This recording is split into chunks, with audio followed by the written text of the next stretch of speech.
Olá, meu nome é Eduardo Starosta e esse é o canal Fora de Curva. Gente, hoje, dia 12 de agosto de 2022, véspera do final de semana do Dia dos Pais, será que eu vou ganhar um presente da minha filhinha? Espero que sim, que seja bem caro, né?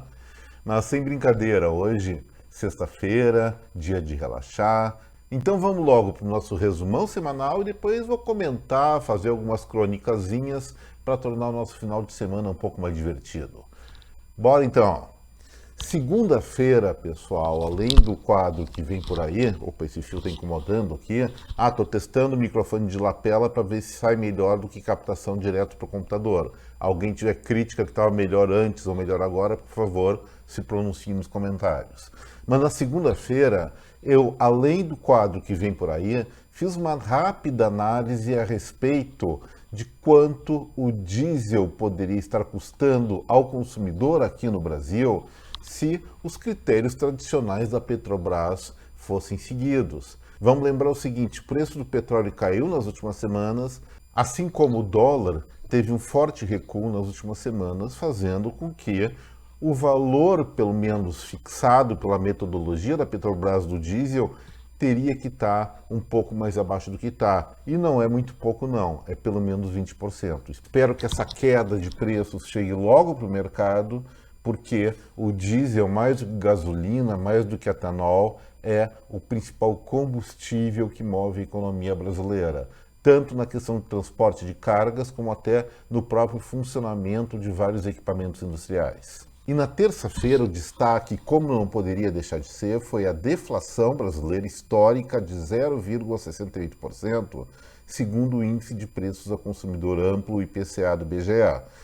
Naquele momento, é óbvio, eu associei essa queda de preços aos acordos que ocorreram no Congresso Nacional com o Poder Executivo no sentido de reduzir ICMS sobre combustíveis e energia elétrica. O impacto foi fantástico no setor de transportes e habitação, mas, por outro lado, nós observamos uma alta ainda bastante forte no setor de alimentos, muito carregada por dois produtos: a melancia, que é inteiramente sazonal, fiz até uma brincadeirinha no Fora de Curva de terça, mas o que está pegando mesmo, gente, é a questão dos laticínios. Aí eu fui conversar com quem entende. O presidente da Câmara dos Dirigentes Lojistas de Salvador do Sul, o Clóvis Marcelo Hessler, ele transita muito tempo nesse mercado de laticínios e explicou direitinho o que estava acontecendo.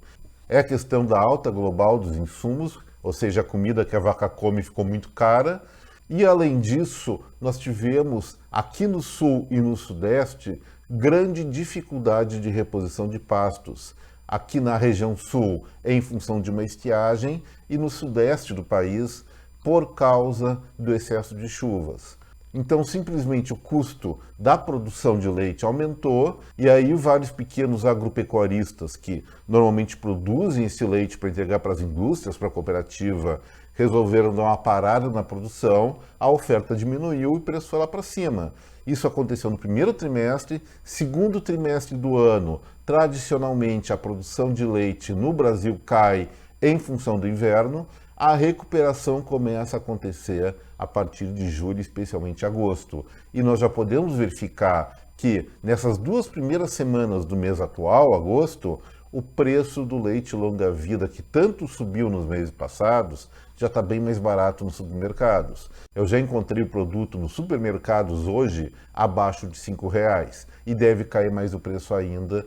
Essa situação tende a se normalizar, se não agora em agosto, em setembro, o preço do nosso leitinho, do queijo, do requeijão e seus derivados já vai estar praticamente normal. E isso, evidentemente, vai pressionar muito menos a inflação desse mês agora. Na quarta-feira, eu tratei especificamente da queda das vendas do comércio varejista ampliado. Em junho desse ano, caiu 3,07% em relação a junho de 2021.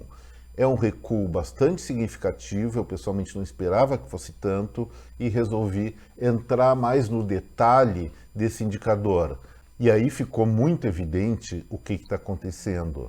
Os produtos de consumo imediato, chamados bens não duráveis, que não dependem do crédito para serem adquiridos, sim de uma massa salarial que vem se ampliando pela alta do emprego, O que está acontecendo? Os estabelecimentos que vendem predominantemente esse tipo de mercadoria estão aumentando as vendas em elevados percentuais. Por outro lado, aqueles produtos que necessitam normalmente de crédito, vão pegar veículos, eletroeletrônicos, móveis e outros do tipo, esses aí estão com quedas bastante significativas, muitas vezes superando a casa dos 10%.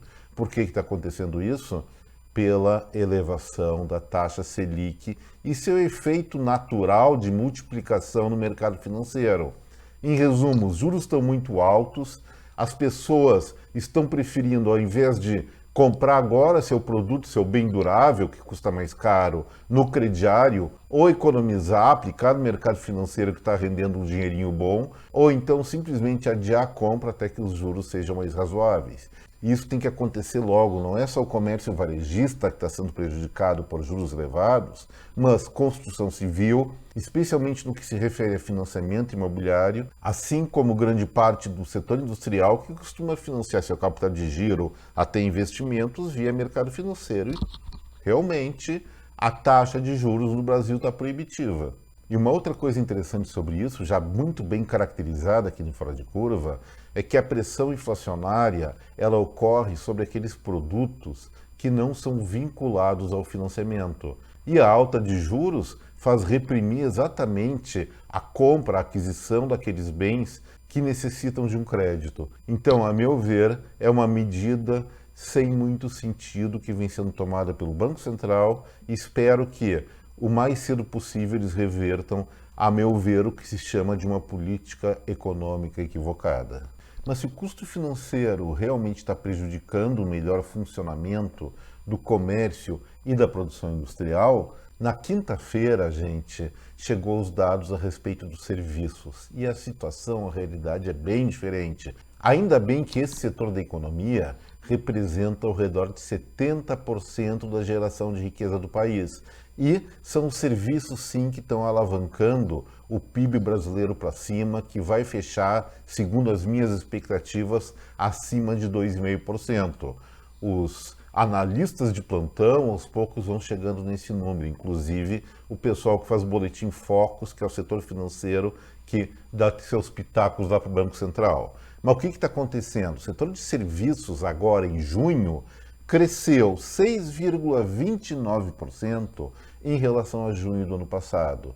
E foi uma alta bastante generalizada, provocada por dois fatores. Ainda repercute nesse percentual a recuperação do dia a dia mais normal depois da pandemia. Por exemplo, no ano passado, em junho do ano passado, vários estabelecimentos como academia, restaurantes ainda tinham em cidades brasileiras, estados, restrições ao pleno funcionamento, agora não tem mais.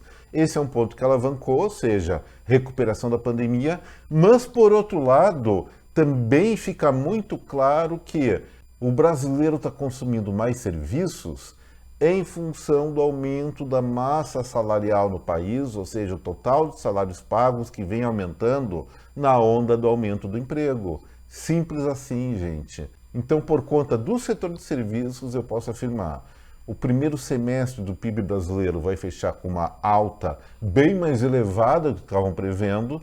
Só nesse setor a alta vai ser de 8%, e daí vão descontar uma performance industrial não tão boa, do comércio também não tão positiva assim, da agricultura ainda é um mistério, por conta da estiagem no primeiro trimestre, que deve ter prejudicado a colheita de vários grãos, especialmente aqui no Rio Grande do Sul, sim. Mas, no frigir dos ovos, a economia brasileira, no primeiro semestre, mostra claros indicativos que vai fechar com um crescimento bastante acima do que foi previsto. E mesmo que nós tenhamos problemas no segundo semestre, mas eu acho que não, pelo menos nos serviços, a tendência é que a expansão da riqueza nacional do Brasil registre um resultado bastante positivo na finalização agora de 2022. E agora na sexta-feira, gente, uma coisa bem rápida, mais uma ilustração que eu quero dividir com vocês. Olha ela aí. Nós sabemos, algumas semanas atrás, nós observamos que a empregabilidade, a taxa de desemprego do Brasil caiu para patamares abaixo de 10%, mas exatamente 9,3%. Acho que desde 2015, 2016 nós não tínhamos um desemprego tão baixo, mas esse percentual ele corresponde a uma média nacional. E nos estados, como é que está a coisa? Aqui está a resposta. Quais são as unidades da federação com menor taxa de desocupação? Vamos ver ali, está claro. Quem quiser congela a tela para observar direito essa ilustração, porque diz respeito a uma coisa mais próxima da sua vida, do seu estado. Olha só, o menor desemprego está em Santa Catarina, 3,9%, seguido do Mato Grosso, 4,4%, depois em Mato Grosso do Sul, 5,2%, Tocantins, 5,5%, Rondônia, 5,8%, Paraná, 6,1%. Ou seja, dentro desse quadro nós temos uma predominância, pelo menos nesse segundo trimestre de 2022, de menor taxa de desemprego em estados do Sul, Centro-Oeste e Norte. E agora, pessoal, pelo lado oposto, o que nós temos? Os maiores desempregos estão aonde? Na Bahia, 15,5%, Pernambuco, 13,6%, Sergipe, 12,7%, Rio de Janeiro, 12,6%, Paraíba, 12,2%, Rio Grande do Norte, 12% e Acre, 11,9%. A questão que eu vou lançar agora, eu não vou responder, mas quem é catarinense ou quem é baiano, comece sim a se perguntar: se meu desemprego, a minha taxa de desemprego aqui no estado é tão diferente do padrão nacional, será que é o Brasil, é o governo brasileiro que define qual é a dinâmica da economia e da empregabilidade de uma sociedade estadual, ou é o próprio estado? Aqui, pelo grande desvio entre percentual máximo e percentual mínimo, fica claro que a empregabilidade é uma decisão diretamente vinculada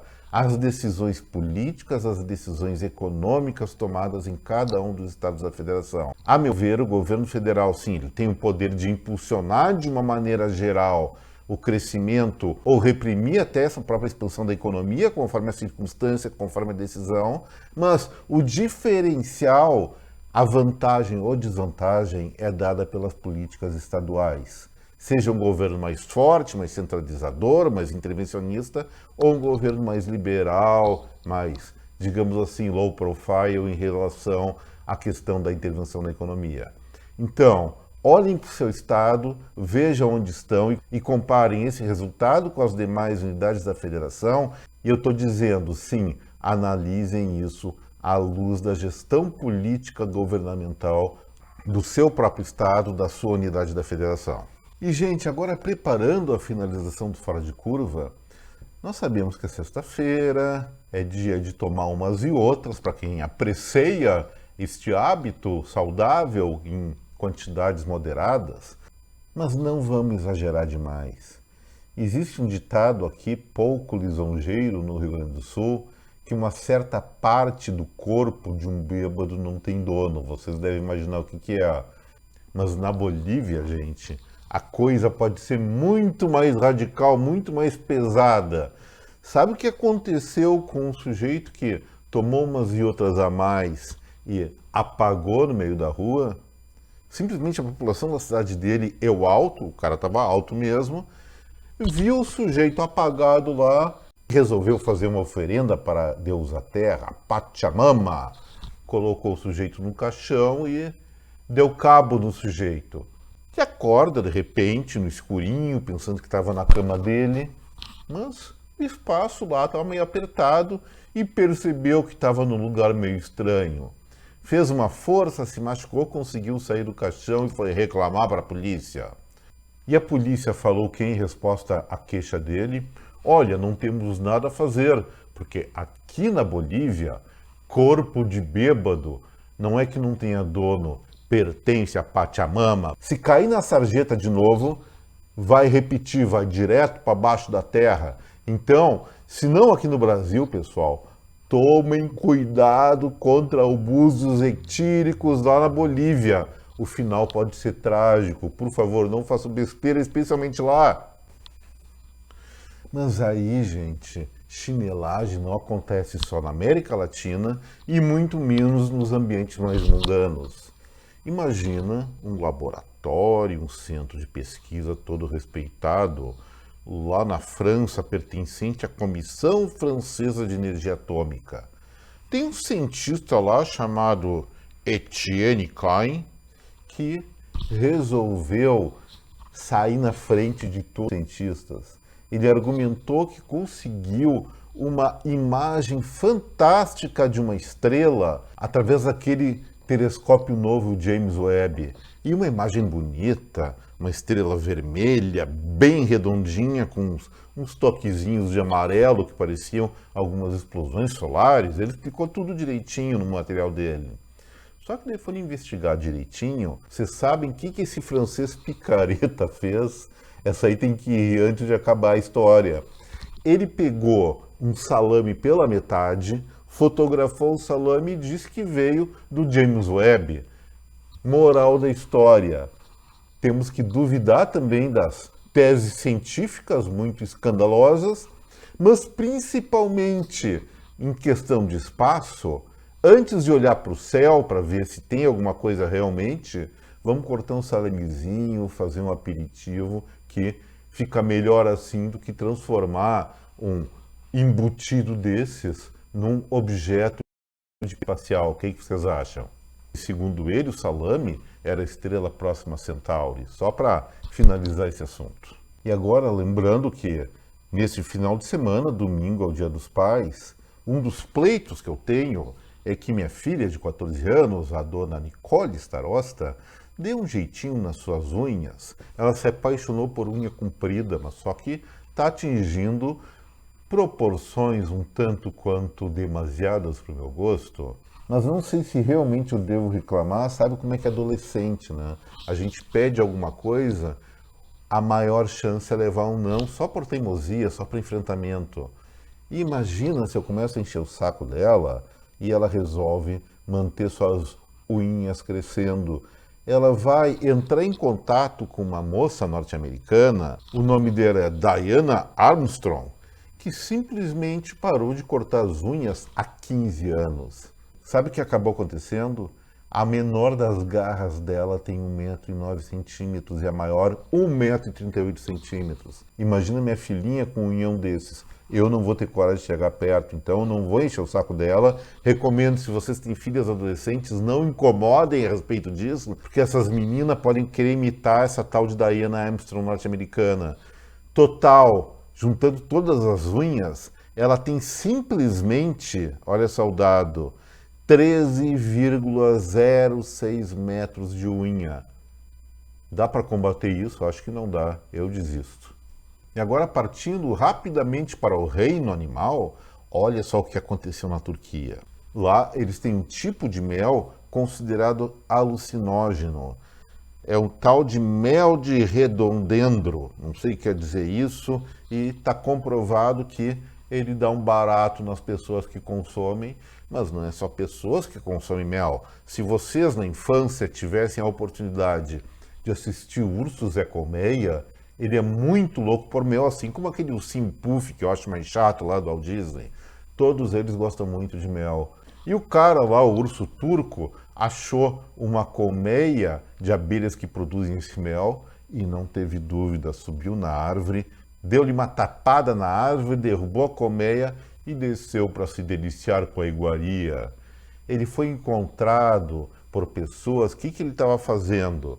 Ele estava simplesmente se balançando, choramingando, sentado de barriga para cima na caçamba de uma caminhonete. E para tirar o ursinho de lá? Ele estava muito paz e amor, muito numa buena, foi tirado, mas é uma questão de saúde pública, não acham? Imagina o que pode acontecer se esse mel for eventualmente importado aqui para o Brasil. Não duvido que já não estejam fazendo isso. Pelo menos aqui eu não conheço nenhum urso, a não ser eventualmente algum zoológico. Mas esses não vão ter acesso a esse tal do mel maluco.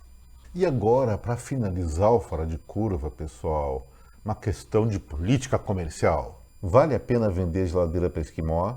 Essa expressão é mais antiga do que andar para frente. Isso quer dizer que em lugares onde um produto não é necessário ou dispensável, não adianta ficar vendendo ele, a não ser que tenha uma lábia muito boa. O esquimó, só para explicar para quem não sabe, o esquimó vive no Polo Norte e lá é puro gelo, então não precisa comprar uma caixa metálica para colocar coisas dentro, é só botar na neve e pronto. Mas tem alguns aventureiros, algumas pessoas com uma inspiração, diríamos assim, um pouco maior, que não tem muito consciência desses limites. Mas não é especificamente quanto àquela questão da geladeira para esquimó. Coisas mais importantes como comida. Vamos pensar o seguinte, se você vai numa churrascaria com a intenção de vender para o dono do estabelecimento um croquete feito de carne de segunda, evidentemente ele vai rir da tua cara. Isso aconteceu de maneira análoga com uma pizzaria famosíssima. Vocês já devem ter ouvido falar na Domino's, origem norte-americana, mas que se espalhou para todo mundo competindo com Pizza Hut. Sabe aonde que eles resolveram colocar sua rede de lojas para competir com a produção local? Exatamente no lugar que faz as melhores pizzas do mundo, a Itália. Provavelmente eles tiveram um consumo inicial por conta da novidade, do inusitado, mas italiano que é bom, que aprecia uma boa pasta, aprecia uma boa pizza, não ia estar se entregando para uma fast food quando eles têm o estado da arte mundial para produzir pizza. E o que aconteceu com a Domino's lá na Itália? Eu acho que vocês não vão adivinhar. Claro que quebrou. E qual foi o argumento da rede? Culpa da pandemia. Culpa da pandemia é uma pinóia. Mangiare é uma coisa muito séria. Vá lavorare direito, ô bando de burro. E com essa, gente, o Fora de Curva de hoje fica por aqui. Espero que vocês tenham gostado desse vídeo. Se gostaram, não esqueçam botando o like, compartilhem esse material com a sua rede de contatos e, especialmente, inscrevam-se aqui no nosso canal. Muito obrigado pela atenção, um baita de um final de semana para cada um de vocês, aproveitem muito bem, porque, como eu digo sempre, segunda-feira toda encrenca recomeça, os desafios normalmente são bem maiores que da semana anterior. Até mais, até breve, um forte abraço em cada um de vocês, tchau!